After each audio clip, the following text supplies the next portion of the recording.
Hi there folks, this is Adam with 8 Badge Gaming coming to you today with the first gameplay video in our Yveltal Break series. So we're just going to go ahead and hop right onto the queue. This is our first time playing with this deck, so I get the feeling that it's going to be a bit of a learning experience. It's very often I find that we usually end up losing our first game simply because we're not very used to the deck, but that's pretty typical. It just shows you how practice with a deck will generally improve your level of play. Now we're just waiting on an opponent here now. Should just be a matter of a few moments, and here we go. We've gotten paired up against what appears to be likely the Zoroark deck. Now, I'm not sure what the basic or the colorless type is in their deck at the moment, but we'll see. And for once, we actually won a heads on the flip. Alright, so let's go ahead and see what we get up here now. So we do have some basics. I say we can likely go ahead and start with the Tapu Koko in the active, and that way we can throw down the Hoopa on our first turn. We'll see what our opponent throws down here as well. But we don't want to put the Hoopa out just yet because we don't want them to make any decisions for their turn based on it, though we will be throwing it down on our first turn right off the bat. So let's go ahead and see here now what they're going to select as any additional potential starting Pokemon. And we got at least one benched Pokemon. So let's see what they're starting up here now. So it's Zoroark, which we came to expect. We're going to throw an energy down on this Hoopa. We're going to pitch 2 energy to go for an Yveltal, I do believe. Let's have a quick thought here. It's probably going to be an Yveltal. Yep, we're going to go with an Oblivion Wing Yveltal. We don't have anything to use the Enhanced Hammer on with yet, but discarding it to a Sycamore doesn't feel terrible. We did get the DCE as well as a Max Elixir here, so let's go ahead and Max Elixir. We end up whiffing, sadly there, but we'll just go ahead and pass it over to our opponent. We have 2 draw supporters in hand. It depends on if they go up in cards and we want to bring them down, we'll N. If we don't want to give them any additional cards, we'll Cynthia. So that's really what it comes down to here. They're starting off with a Nest Ball on their side, going for an Eevee. So what is this deck? Is it Leafeon? Leafeon Zoroark. That is an interesting one, folks. But that definitely seems like it's going to be a good matchup for our Hoopa. They're just quite simply not going to be able to deal damage to it. So let's go ahead here now and see what they go for. Lele likely going for, say, a Sycamore or some other draw supporter here. We are getting a Wonder Tag, which of course we expected. And let's see what they bring up here. And they're going for Cynthia, so they don't want to discard the one card they have in hand. Or if they have any Sycamores, they could be prized, so that is something to consider. They're going to Cynthia themselves up a few cards here now. They're likely looking for a Float Stone to get the Zoroark out of the active, because then they can use the Grand Bloom to essentially force evolve a bunch of their Pokemon. So we have Cynthia here. I think what we actually do is we're going to start off by putting a DCE down on the Tapu Koko. Then we're going to Cynthia. We don't want to put them up any cards in hand with the N.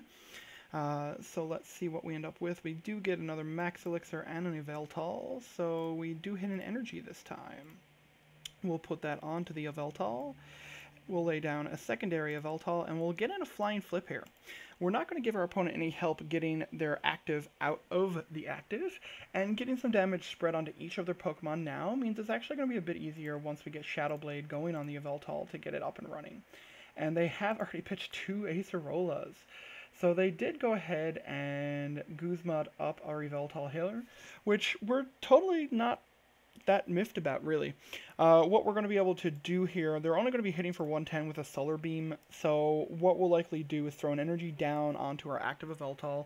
We're going to use Oblivion Wing to be able to suit up either our Hoopa or our other Yveltal here, and they're going ahead and using the GX. So they're going to just go for straight 3 Zoroarks here, and they are healing damage off their Pokemon with Leafeon. So that is going to make it a bit harder for us.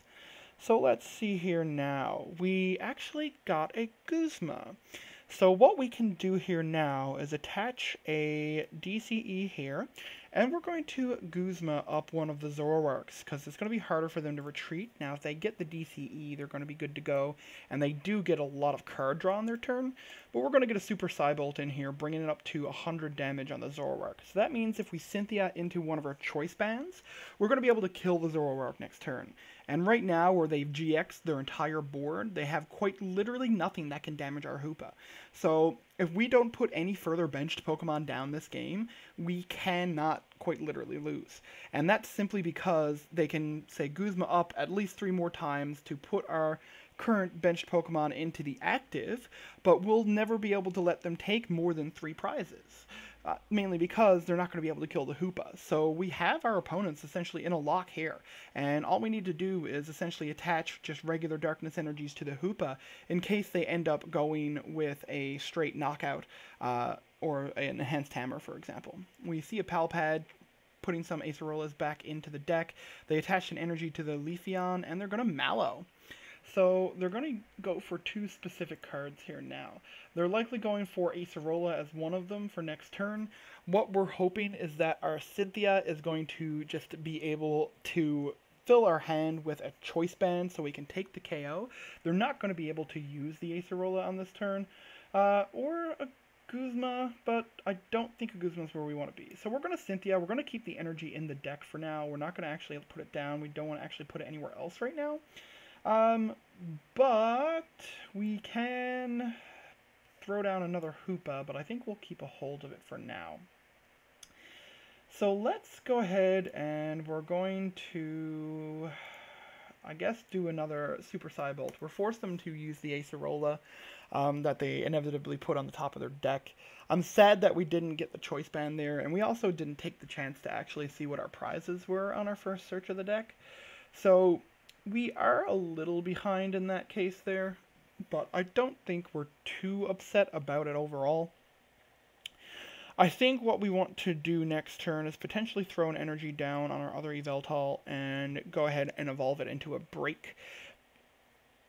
So we do have the trade starting off here, going down for one of the cards. They went for DCE, and they're going to Acerola.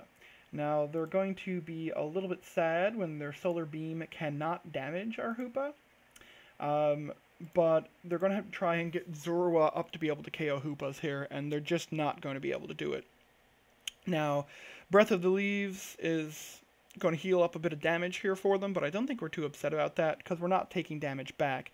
Now, what we can do is we can go ahead and Guzma up that Zorua, put up our Tapu Koko, retreat it into the Hoopa, and our opponent ended up scooping it up. They could not quite literally beat the Hoopa, and that's something that we're likely going to see any game where we get down a Hoopa against a deck that doesn't have something that can actually beat an EX, or rather, that's not an EX or GX that can actually beat us. So we are starting out with a pretty early win off the back of Hoopa against, surprisingly enough, Leafeon Zoroark. That's a build I haven't seen before, but I do like the idea of being able to mass evolve all your Zorua on your first turn. That is disgusting. That's some good level of power there. But if you don't have any other GXs, you don't even worry about that, because there's no other GX attacks that you're even looking to use. So thank you very much for tuning in to our first game in our Yveltal Break series. Hopefully it continues to go well for us. We will be coming back to you tomorrow with yet another gameplay video in this series. And if you do have any questions, anything else that you'd like to communicate with us about, feel free to send us a message on our Facebook page or leave a comment on this video. Thank you again for your viewership, and this is Adam with 8 Badge Gaming signing off.